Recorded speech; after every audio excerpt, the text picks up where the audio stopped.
Hi hello ನಮಸ್ತೆ. ಮಧ್ಯಮ ಕುಟುಂಬದ ಆಂಧ್ರ ರೆಸಿಪೀಸ್ಗೆ ಸ್ವಾಗತ. ನಾನಿವತ್ತು ಶಾವಿಗೆ ಸಬ್ಬಕ್ಕಿನಲ್ಲಿ ಬೆಲ್ಲನ ಹಾಕ್ಬಿಟ್ಟು ಒಂದು ರುಚಿಯಾದ ಆರೋಗ್ಯಕರವಾದಂತಹ ಪಾಯಸನ ಯಾವ ರೀತಿ ಮಾಡೋದು ಅಂತ ತೋರಿಸ್ತೀನಿ. ಸಬ್ಬಕ್ಕಿ ಶಾವಿಗೆ ಪಾಯಸನ ಇಷ್ಟಪಡದೇ ಇರೋರು ಯಾರೂ ಇರೋದಿಲ್ಲ. ಅದರಲ್ಲಿ ಈ ರೀತಿ ಬೆಲ್ಲನ ಹಾಕ್ಬಿಟ್ಟು ಮಾಡಿದ್ರೆ ಇನ್ನಷ್ಟು ರುಚಿಯಾಗಿರುತ್ತೆ. ಯಾವ ರೀತಿ ಮಾಡೋದು ಅಂತ ನೋಡೋಣ ಬನ್ನಿ. ಮೊದಲು ನೋಡಿ, ನಾನು ಸಬ್ಬಕ್ಕಿನ ತಗೊಂಡಿದ್ದೀನಿ. ನೋಡಿ, ಈ ರೀತಿ ಮೀಡಿಯಮ್ ಸೈಜ್ ಇರುವಂತಹ ಸಬ್ಬಕ್ಕಿನ ತಗೊಂಡು ಇದನ್ನು ಒಂದ್ಸಲ ಚೆನ್ನಾಗಿ ವಾಶ್ ಮಾಡಿಬಿಟ್ಟು ಒಂದು ಅರ್ಧ ಗಂಟೆ ನೆನೆಸಬೇಕು. ಇನ್ನೂ ಸ್ವಲ್ಪ ಚಿಕ್ಕ ಸಬ್ಬಕ್ಕಿ ಬರುತ್ತಲ್ವ, ಒಂದು 5 ನಿಮಿಷ ನೆನೆಸಿದ್ರೆ ಸಾಕು. ಇದನ್ನು ಒಂದು ಅರ್ಧ ಗಂಟೆ ನೆನೆಸಲೇಬೇಕು. ಇವಾಗ ಇದನ್ನು ನೆನೆಸ್ಬಿಟ್ಟು ನಾನು ಸ್ಟವ್ ಮೇಲೆ ಒಂದು ಪ್ಯಾನನ್ನು ಇಟ್ಬಿಟ್ಟು 1 ಸ್ಪೂನು ತುಪ್ಪನ ಹಾಕಿದ್ದೀನಿ. ತುಪ್ಪ ಸ್ವಲ್ಪ ಕರಗಿದ ಮೇಲೆ ಗೋಡಂಬಿನ ಹಾಕಿ ಒಂದು ಸ್ವಲ್ಪ ಫ್ರೈ ಮಾಡ್ಕೋಬೇಕು. ಗೋಡಂಬಿನ ಶಾವಿಗೆ ಸಬ್ಬಕ್ಕಿ ಪಾಯಸನಲ್ಲಿ ಸ್ವಲ್ಪ ಜಾಸ್ತಿ ಹಾಕ್ಕೊಂಡ್ರೆ ಟೇಸ್ಟು ಚೆನ್ನಾಗಿರುತ್ತೆ. ನೋಡಿ, ಸ್ವಲ್ಪ ಈ ರೀತಿ ಫ್ರೈ ಆದಮೇಲೆ ಇವಾಗ ಇದಕ್ಕೆ ದ್ರಾಕ್ಷಿ ಕೂಡ ಹಾಕ್ಬಿಟ್ಟು ಫ್ರೈ ಮಾಡ್ಕೋಬೇಕು. ಇವಾಗ ನೋಡಿ, ಇದು ಈ ರೀತಿ ಚೆನ್ನಾಗಿ ಫ್ರೈ ಆದಮೇಲೆ ಇವಾಗ ಇದನ್ನು ತೆಗೆದುಬಿಟ್ಟು ಇದಕ್ಕೇನೆ ಶಾವಿಗೆನ ಕೂಡ ಹಾಕ್ಬಿಟ್ಟು ಫ್ರೈ ಮಾಡ್ಕೋಬೇಕು. ನಾನು ಸಬ್ಬಕ್ಕಿನ ಎಷ್ಟು ತಗೊಂಡಿದ್ದೆ, ಶಾವಿಗೆನ ಕೂಡ ಅಷ್ಟೇ ಪ್ರಮಾಣದಲ್ಲೇ ತಗೊಂಡಿದ್ದೀನಿ ನಾನು.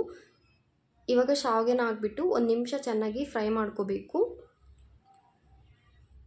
ಹಾಲನ್ನು ನಾವು ಚೆನ್ನಾಗಿ ಕಾಯಿಸ್ಕೋಬೇಕು. ನಾನಿಲ್ಲಿ ಅರ್ಧ ಲೀಟರ್ ಹಾಲನ್ನ ಮುಂಚೆನೇ ಒಂದು 10 ನಿಮಿಷ ಚೆನ್ನಾಗಿ ಕಾಯಿಸ್ಕೊಂಡ್ರೆ ನಾವು ಪಾಯಸಕ್ಕೆ ಕೋವಾ ಹಾಗೆಯೇ ಕಂಡೆನ್ಸ್ಡ್ ಮಿಲ್ಕು ಇದೆಲ್ಲ ಬಳಸ್ತೀವಲ್ವ, ಅದನ್ನೆಲ್ಲ ಬಳಸದೆ ಹಾಲು ಗಟ್ಟಿಯಾಗಿ ಚೆನ್ನಾಗಿ ಕಾಯಿಸ್ಬಿಟ್ಟು ಹಾಕಿದ್ರೆ ಟೇಸ್ಟು ತುಂಬ ಚೆನ್ನಾಗಿ ಬರುತ್ತೆ ನಿಮಗೆ. ನೋಡಿ, ಶಾವಿಗೆ ಈ ರೀತಿ ಫ್ರೈ ಆದಮೇಲೆ ನಾನು ಮುಂಚೆನೇ ಹಾಲನ್ನು ಚೆನ್ನಾಗಿ ಕಾಯಿಸಿಟ್ಕೊಂಡಿದ್ದೆ. ಗಟ್ಟಿ ಹಾಲಿರಬೇಕು. ಅರ್ಧ ಲೀಟರ್ ಹಾಲಿನಲ್ಲಿ ನಾನೊಂದು ಗ್ಲಾಸ್ ಹಾಲನ್ನು ತೆಗೆದುಬಿಟ್ಟು ಶಾವಿಗೆ ಸಬ್ಬಕ್ಕಿ ಬೇಯೋಕ್ಕೆ ಎಷ್ಟು ಹಾಲು ಬೇಕೋ ಅಷ್ಟು ಹಾಲನ್ನು ಹಾಕಿದ್ದೀನಿ. ಶಾವಿಗೆ ಸಬ್ಬಕ್ಕಿನ ಹಾಕಿದ್ಮೇಲೆ 1 ನಿಮಿಷ ಕೂಡ ಯಾಮಾರದೆ ನಾವು ಈ ರೀತಿ ಮಿಕ್ಸ್ ಮಾಡ್ತಾ ಇದ್ದಂಗೆ ಶಾವಿಗೆ ಸಬ್ಬಕ್ಕಿ ಬೆಂದ್ಬಿಡುತ್ತೆ. 1 ನಿಮಿಷ ಯಾಮಾರಿದ್ರೂ ಮೆತ್ತಕ್ಕಾಗ್ಬಿಡುತ್ತೆ, ಚೆನ್ನಾಗಿರೋದಿಲ್ಲ ಶಾವಿಗೆ. ನಾನು ಬೆಲ್ಲದಲ್ಲಿ ಮಾಡ್ತಿರೋದ್ರಿಂದ ಫಸ್ಟೇ ಹಾಲು ಹಾಕ್ಬಿಟ್ಟು ಶಾವಿಗೆನ ಸಬ್ಬಕ್ಕಿನ ಕುದಿಸ್ತಿದ್ದೀನಿ.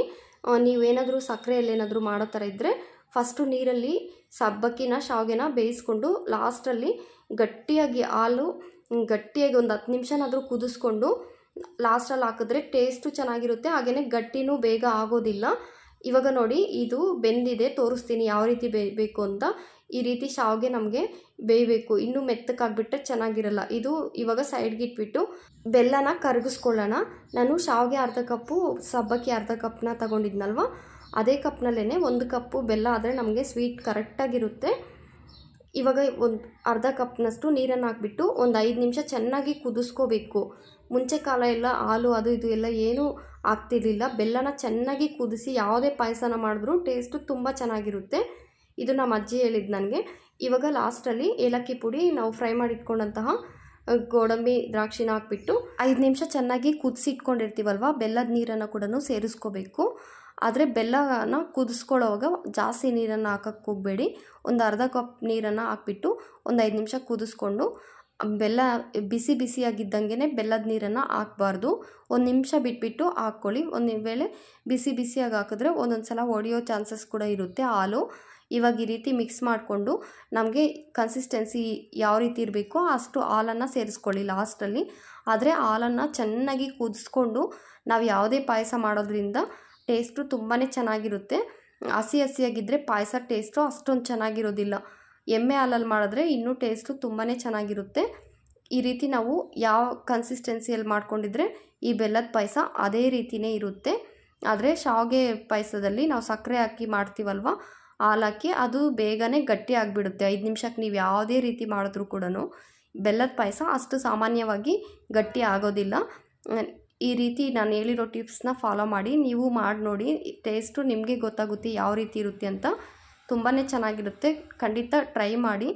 ದೇಹಕ್ಕೂ ಕೂಡ ಸಬ್ಬಕ್ಕಿ ಪಾಯಸ ತುಂಬಾ ತಂಪು, ಟೇಸ್ಟ್ ಕೂಡ ತುಂಬಾ ಚೆನ್ನಾಗಿರುತ್ತೆ.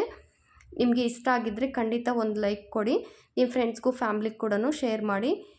ಚಾನಲ್ಗೆ ಯಾರಾದರೂ ಹೊಸದಾಗಿ ನೋಡ್ತಿದ್ರೆ ಸಬ್ಸ್ಕ್ರೈಬ್